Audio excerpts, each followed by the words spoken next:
I get the pedal. Coming down here, gonna visit mom, gonna visit dad. Dad's birthday was just this past Wednesday.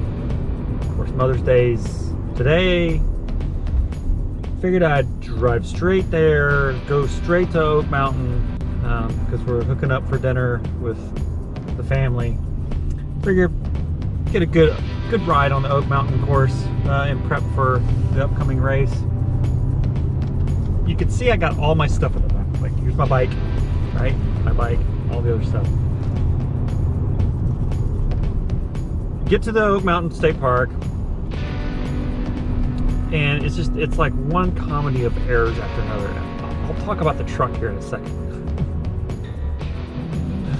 But I get to the park, ATM won't take my card. I guess the chip on my ATM card is bad, so it forces me to swipe it, so I swipe it, and because I'm trying it, the freaking bank shuts down my card. I get text messages. Anyway, I finally get into the park. Like, daylight's burning. You can see the sun's going down. So daylight's burning. Got to get this ride in. Got to get it in before we go to dinner. Got to get it done. Get to the bump shed. Run to the bathroom. Get my clothes changed. Come to pull my bike out. No front wheel. No front wheel. My house in Charlotte is over 6 hours of driving from here. And I left my wheel in the garage. The reason I left my wheel in the garage is, as you can see here, I'm in this rental truck.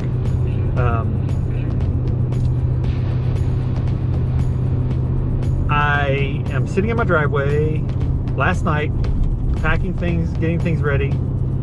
Decide I'm gonna run to the store, and in the process of hopping in this truck to run to the store, I had pulled my other truck, because I was packing everything, I had pulled my other truck up to the front of the driveway where it normally does not sit, my Tacoma. Pull it up where it normally doesn't sit, so it's kind of out of the way. I get in this truck, I go to pull off, I take a right hand to pull out of the driveway, and I crunch the front end of my Tacoma. Like, ripped the driver's side headlight right out of the truck. Bumper's all messed up, got scratched down the side of the rental truck. So after all of that, I'm packing the truck, and because my mind was frazzled from my little accident, I left my front wheel in Charlotte. So hit my wife up, hey, can you take my wheel to the FedEx place and FedEx it to me overnight so I can have it. She gets to the FedEx place. FedEx place says, yeah, if you want it overnight, it's Sunday, by the way. If you want it overnight, it'll be $650. 650 bucks. So, not getting it overnight. 150, 2-day delivery, which means I get it on Wednesday. So now I'm in a hunt for a rental wheel or a loaner wheel. So that's that.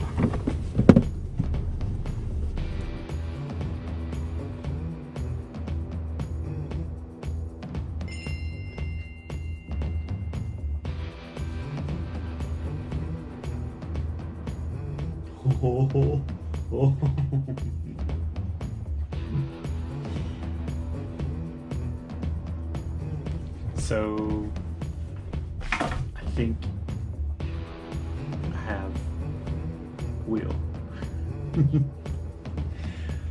Yeah, I hear you're in need of a 29er wheel. This is what I have, David. How about that? So David Meadows, who is a good friend of mine and a fierce competitor. Him and I have been racing in the same age group for years and years, ever since I first started XTERRA. So I reached out to Casey Fannin. If you don't know Casey Fannin and you've been to Oak Mountain, you're missing out. He's the man. He's the one that created this race and has been a catalyst for it ever since.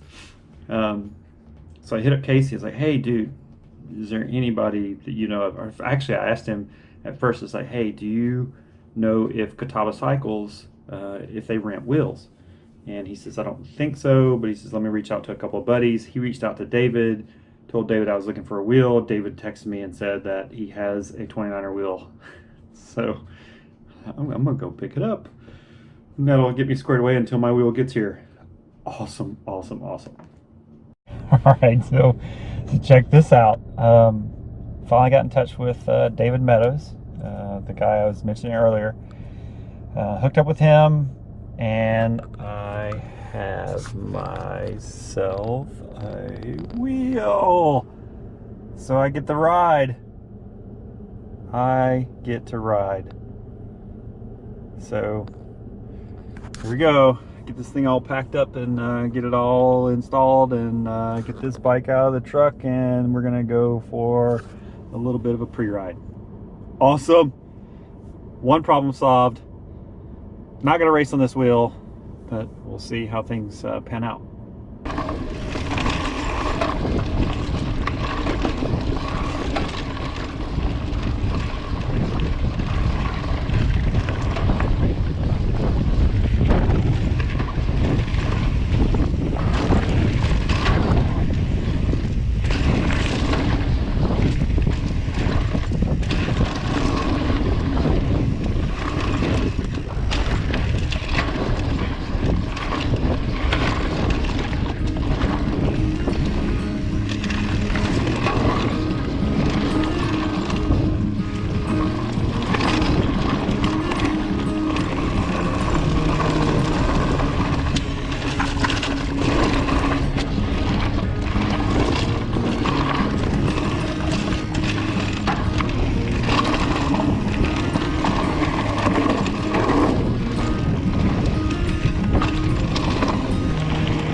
You.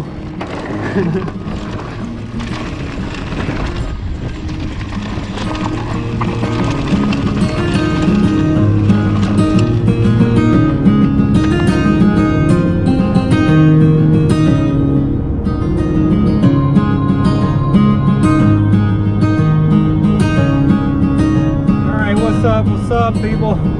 Long time no see. All right, so it's been a while since I've done a race report and anything that's kind of video related. So figured I would do one for Oak Mountain. So we had the good old fashioned Oak Mountain 2019 at Oak Mountain State Park in Pelham, Alabama, formerly known as the Southeast Championship race.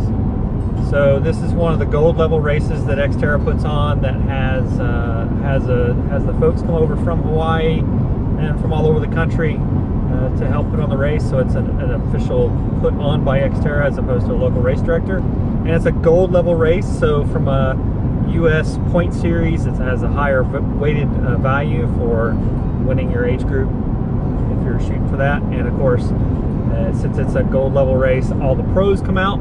So we have a pretty decent pro field that shows up, and it has a good old fashioned racing going on. So I've done it for the past 12 years, maybe 12 years. So let's see, 2007, yeah, 12 years. I've done this race in a row, and it's home to me, so it makes it really easy for me to justify going back to do that race. Not only is it gold level and 100 points if you win your age group, but it's home. And I've got an opportunity to spend a lot of time on that course, so I know the trails fairly well. And outside of just a few changes that happen from erosion and different maintenance that they've done, I kind of know the course pretty well. So it's one advantage going into that race. But as always, there's a lot of fast guys that show up. And so what I try to do is I try to get out there a little bit ahead of time so I can get a couple of rides in on the course. And since Mother's Day precedes the race, I try to make it down for Mother's Day to see my mom, and then I usually stay the week and until the race. So it has a very good way for me to get down and see some family, and also have some fun racing. Thank you, David Meadows, for letting me borrow a wheel. It allowed me to ride Sunday, Monday, and Tuesday, Wednesday, and then by Wednesday I'd had my wheel shipped in. Which brings me to another point. It's a wheel. It weighs nothing. Very light wheel. $650 to overnight it. So no, I did not overnight it. Instead, we did a 2-day ground ship, and it still ended up being like $150, which I still thought was very steep. Very, very steep. It's like 140 and some change or whatnot. When the wheel arrived, I realized why it was going to be so much, because the FedEx office themselves packed it. Look at this picture. Look at this picture of this. Why do you need a box that big for a wheel? Like, it's a wheel. Put some paper in the front, put some paper on the back, but the box could be the shape of the wheel. And I guarantee you, if that box was the size of that wheel, that it would probably have been $100, $150 to overnight it. But needless to say, the wheel got here fine, and we got some rides in, got a pretty good race. So, fast forward to race day. Race day, it was kind of off and on. It was very close to what the water temperature was going to be for wetsuit being legal for amateurs. It had been hot all week. I was really kind of hoping that it wouldn't be wetsuit legal. Was not looking forward to swimming in hot water in a wetsuit. Since I've been doing so much of cold water swimming, I'm used to the cold. Cold water to me is 60 to 65 degrees. And the wetsuit legal temperature is 78 below. So it was below 78 degrees, and it was wetsuit legal. And by the second lap of the swim, I felt like I was overheating. Had a pretty decent swim, very uneventful. It was lots of fast swimmers out there. I didn't have any problems with the wash machine or anything like that. It was a pretty good swim. I caught a couple of people that I could draft off of for a little bit, but they pulled away from me, and then I had a couple of people I'd draft behind, and then they'd slow down and I'd get around them. So typical jockeying for position. Came out into T1, had a pretty decent T1, and then got on the bike and felt really, really good for the first 6 or 7 miles of the bike. Felt fast, felt flowy, felt smooth. Everybody was super, super nice. I passed a couple of the faster swimmers, and they were just really super nice about, yielding the trail whenever I asked to pass. Nobody was being mean or upset or anything. And they even had a couple of people pass me at the beginning of the fire road climb. And the fire road climb, I just wasn't feeling it. I mean, it's just, I was climbing and I felt okay. It's just that my energy level seemed kind of low for some reason.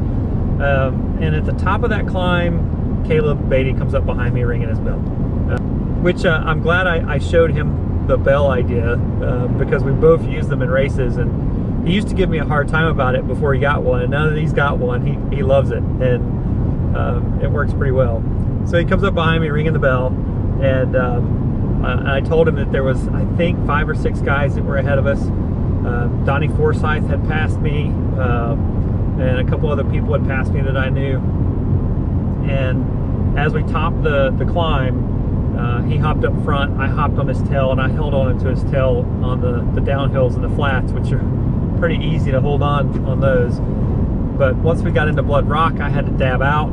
I got mixed up and just couldn't clear it, so he cleared it and pulled away from me and then kind of out of sight. So by the time I ran through it, he was gone. And I ended up passing a couple of people on the Rattlesnake Ridge portion and gained a couple more spots. I did catch up to Leslie Patterson, and we chit-chatted for a brief moment, and I asked for a pass, and she let me by.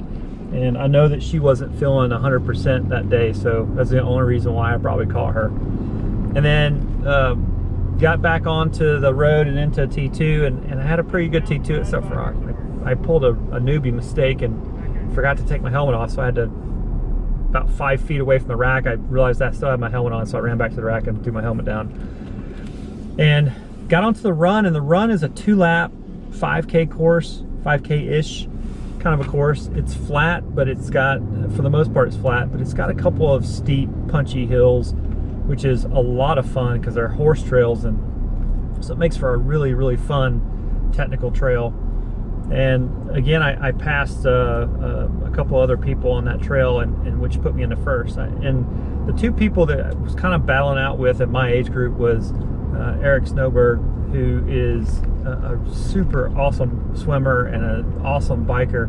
I caught him somewhere on Rattlesnake Ridge, and got in front of him, and he stayed with me for the most part. I could see him through the switchbacks. Then I caught up to Carl Stover on the tail end of the first lap of the run, and passed him and continued a pretty decent strong run to maintain that lead or try to extend it. And at some point Eric passed him as well because Eric came in second. If you guys haven't raced one of the gold level races, if you haven't raced Oak Mountain, if you haven't raced Beaver Creek, get out to one of those races, because I think what you'll find is, especially if you haven't done Nats or Worlds, getting out to either Oak Mountain or to Beaver Creek will give you a good taste of how XTERRA puts on an event themselves. It'll get you to be able to rub elbows with the pros a little bit, who are all very approachable, very nice, answer questions and those kinds of things. But I think that if you haven't experienced Oak Mountain or Beaver Creek or Nats or Worlds, you're missing out. So if you've only done the local races put on by local race directors like XTERRA Knoxville or Solly or Yargo or any of those from the Southeast perspective, or EX2 or any of those kind of races from elsewhere, if you haven't made it out to one of the gold level races or Nats or Worlds, definitely try and make it out to one of those, because I think that you'll find that they're great races, fun people, and I think the competition is pretty good too, because it attracts that competition. And if you're trying to get to Worlds and you're trying to earn that regional title, it's a must to do one of those gold level races to get the 100 points, especially now that they're only counting 3 races. You really kind of need to get those points from a gold level race in order to get it. But from the fun perspective, come out and do one of those races. I think that you'll really find that they're a blast. All right, see you out there.